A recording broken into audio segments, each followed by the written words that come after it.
I believe Nicole has my slide deck, so there we go. Thanks, Nicole. So good morning. For the record, Kriscinda Hansen, Chief Financial Officer for the Gambling Commission. I'm here today to present a budget update. This is the last time I was before the commission with an update was in February. Quarterly update based on how our revenue cycle. So next slide, please. So in February, when I was before you, we presented some information that our revenue was not coming in as originally projected through some public listening sessions and some discussion at that meeting. It was determined that in general, the industry's strongest quarter is the first quarter of each calendar year. And so we definitely want to affirm that that is correct. This bar chart that you see here is the gross gambling receipts reported by those organizations that are licensed with us over time.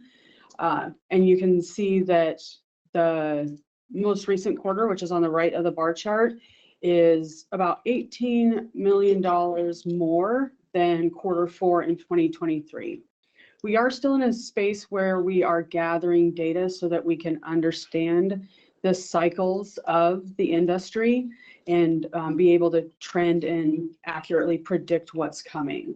The fee restructure that required the quarterly reports in this way happened in 2018.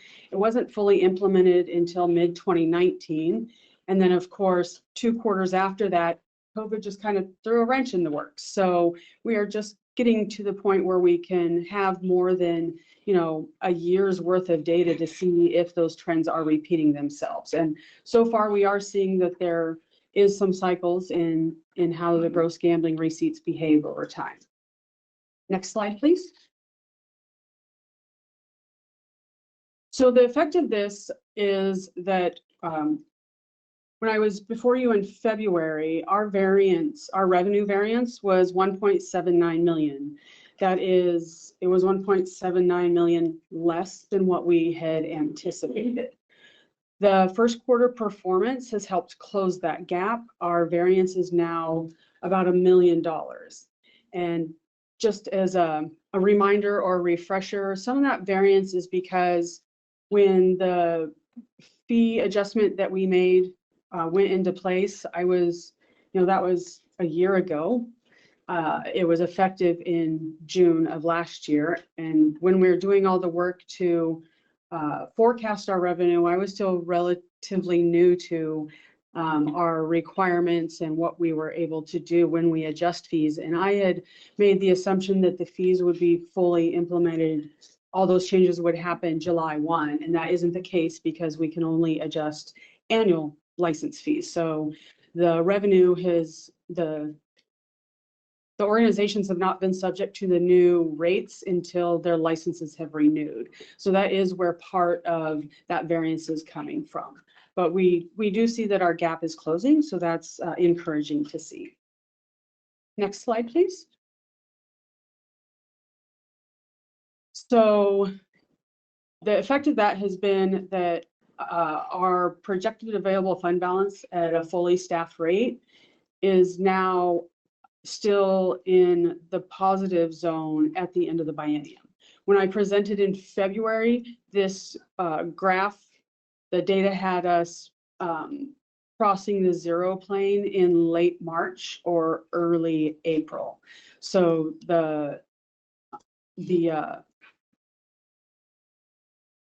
performance from quarter 1 of this year has given us a more favorable outlook. The other feedback that we received in February, both from tribal consultation, public listening sessions, and actually questions at the commission meeting itself, was the reality of looking at a projected available fund balance for fully staffed. And so we do have to budget with the assumption that we'll be fully staffed so that we can make sure that we have adequate revenue to support our expenditures. However, when we're looking at fund balance, we did take the time to provide another slide. Next slide, please, Nicole. At a 10% vacancy rate. And so just to be clear, that 10% vacancy doesn't mean that we are like freezing hiring or not filling positions. Really, that represents the turnover in the agency and that vacancy that occurs between the time of someone leaving and being able to hire a replacement. That historically for most industries is 8 to 10% just because of the time it takes to hire. And so this represents what our available fund balance would be, considering an ongoing 10% average vacancy rate. And so you can see at the end of the biennium that is a positive of almost $1.7 million. So while we do have a more favorable outlook based on the results of the Q1 2024 filings, we do still currently see a downward trend in our fund balance, just not as quickly as was forecasted when I was before you in February. You'll also notice that these slides are labeled draft, and that's because I included April revenue and estimated expenditures, but our business month for April, the books don't close until the 10th business day of May, which isn't until next week. So these are still draft numbers, but the final will be plus or minus, not significantly different than what we're seeing right now.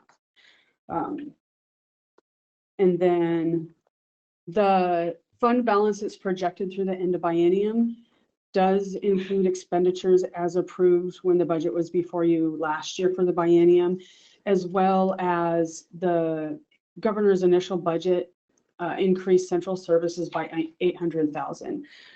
I haven't completed the work yet to know what that final actual cost is to us after the legislative session ended and the budget was approved, but it does include some of that.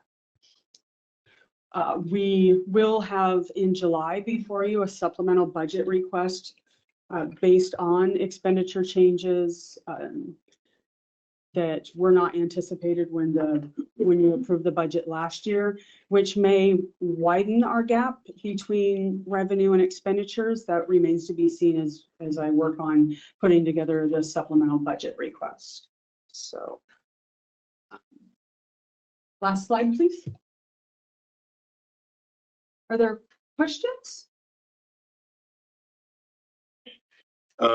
So on slides 5 and 6, the fully staffed draft and the 10% vacancy draft, I appreciate you adding those so that we can kind of see, the more likely outcome versus kind of an unrealistic fully staffed for 12 months sort of scenario. But I want to confirm that the 0 line, essentially, that is our designated above our designated reserves, right? So Yes. Remind me what our reserve policy is. So when I speak to available fund balance, it is already taking out of our fund balance the required operating balance, which OFM doesn't tell us how much we have to keep, but because our revenue is cyclical by the quarter, we have 3 months set aside of estimated expenditures. Additionally, from our fund balance, we are, before we come up with our available fund balance, we're also withholding the money for IT modernization and a couple other smaller projects. Okay, so that's three months of expenditures about plus, and then whatever yeah. this sloping line is. Yes, so that's important. So on the chart, when we're approaching 0, that doesn't mean 0 in our fund balance. It means 0 in reserve, in addition to all of our set asides that we know we have to have. Mm-hmm. Yeah. Thank you. Yeah. Senator Conway has his hand up. Yeah. Senator Conway. You're on mute, Senator. We often are talked about the revolving gambling account. And are there dollars in that account currently? Bud has talked about a reserve.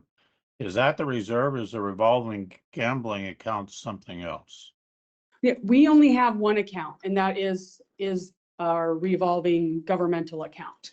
So when we say reserve, it's just our operating, what's traditionally called the working capital balance, but we don't have a capital budget, so it's our working operational balance to cover 3 months of expenditures if something were to occur. So, but we do only have one fund in this agency that's a governmental fund. Okay, very good. That's all I need. And so when we get a surplus in the account, that's what some of the budget writers try to get a hold of. Is that correct? That's what they would like to get a hold of, yes, sir. Okay. Thank you very much. Commissioner Ibsen has a question. Thank you, Chair. Kriscinda, sort of related to another topic on our agenda with the IT updates. What do you foresee? I mean, this is like meteorology, right? But do you foresee any long-term operating budget implications of the updated IT system, either pro or cost side? Yeah, so one of the things that we have identified that will be a carry forward is the cost of the software itself. So prior to this modernization, we've had a homegrown system that we used that our internal staff has maintained and enhanced for us. So moving forward, we will have software licensing costs that will be ongoing. What those exact costs are remain to be seen based on the system that's selected and how that company does their licensing costs. Will there be FTE implications, either greater or lesser? I can't speak to that, especially not from the IT side. That's not my area of expertise. Sure. I know in my own unit, we're reevaluating work. There's not going to be less work. There's going to be different work, at least in my specific unit. I can't speak to the others. Okay, thank you. Yeah.